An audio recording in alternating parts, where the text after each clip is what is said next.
আজকের দিনটা আমাদের জন্য অত্যন্ত গুরুত্বপূর্ণ।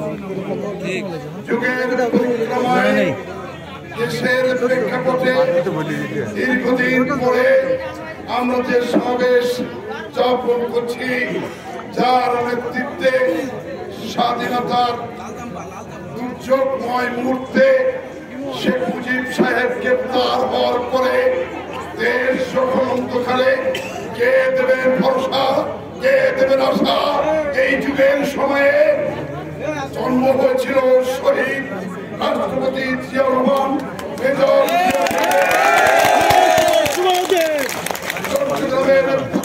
যুদ্ধের জাহাজ দখল করে তার স্ত্রী সন্তানকে রেখে সেদিন দখল করে কালুরঘাট বেতার কেন্দ্রে দখল করে যিনি বক্তৃতা দিয়েছিলেন, আমি মেজর জিয়া বলছি, আই ডিক্লেয়ার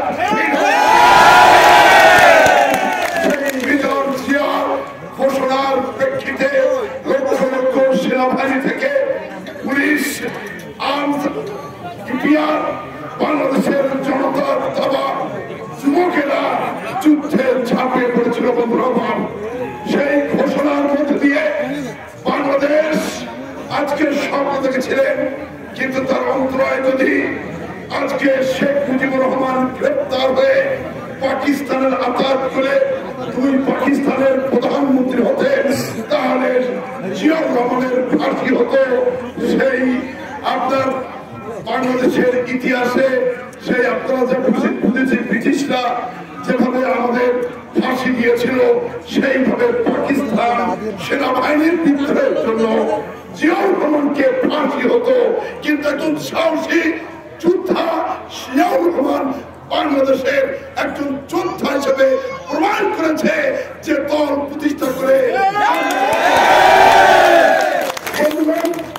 জিয়াউর রহমান নিজের থেকে বিভিন্ন দফায় তখন তিনি প্রমোশন পেয়েছিলেন।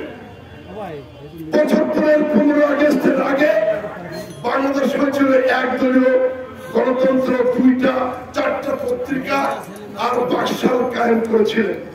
জিয়াউর রহমান তখনও ছিলেন ব্রিগেডিয়ার জেনারেল, পরবর্তীতে তিনি মেজর জেনারেল হলেন।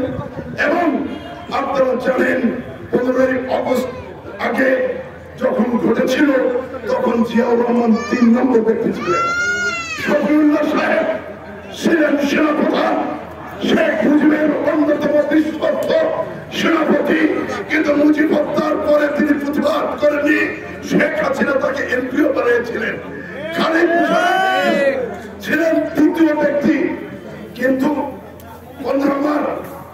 জিয়াউর রহমান 7ই নভেম্বরের 2 মাস আগে ক্যান্টনমেন্টের মধ্যে তাকে গ্রেপ্তার করা হয়েছিল। পরবর্তীতে সিপাই জনতার বিপ্লবের মধ্যে দিয়ে জিয়াকে মুক্তি করে 7ই মার্চ বিপ্লব সৃষ্টি করে দেশের অরাজকতা থেকে রক্ষা করেছিলেন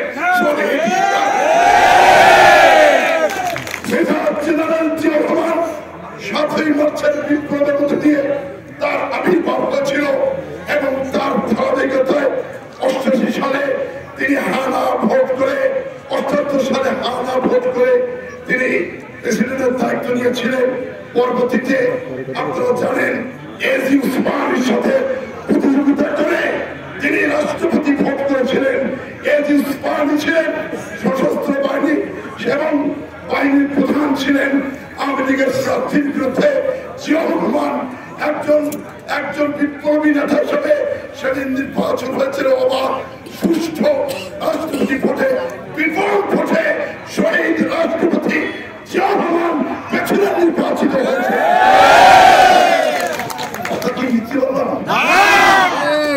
এরপরে সংসদ হয়েছে, যে সংসদ তালা করওয়ায় আপনারা এখানে দিয়েছিলেন খলিল রহমান আর সাতক্ষীরায় দিয়েছিলেন কানে সবুর। বন্ধুরা, সেই নির্বাচনে খালেদা জিয়ার এই জিয়াউর রহমানের প্রার্থী পরাজিত হলেও আপনারা দেখেছেন জিয়াউর রহমান কিভাবে আজকে জিয়ার কথা যদি বলি, তার এই জন্মদিনে, তার এই জীবনের প্রথম থেকে একজন ভালো নির্ভীক সেনাপতি ছিলেন। তাকে আপনারা জানেন জিয়া যদি সৃষ্টি না হতো তাহলে এই সাতক্ষীরায় 78-79 সালের আগে বিদ্যুৎ চলত না।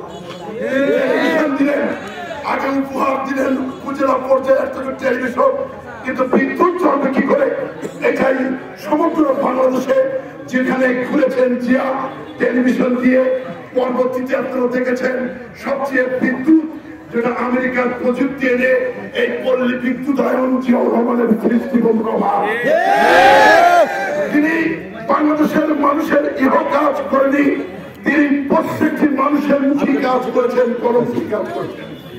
আপনারা দেখেছেন যে জিয়াউর রহমান সেই পল্লী বিদ্যুৎ আজকে ঘরে ঘরে চলছে। আজকে স্থানীয় সরকারের অধীনে আগে ছিল পিডিপি, কিন্তু তিনি এলজিপি সৃষ্টি করে গ্রামের অবকাঠামোর রাস্তা, এটাও আমেরিকার প্রযুক্তি নেই রাস্তা তিনি জিয়াউর রহমান প্রথম বাংলাদেশে করেছিলেন। জিয়াউর রহমান করেছিলেন কি?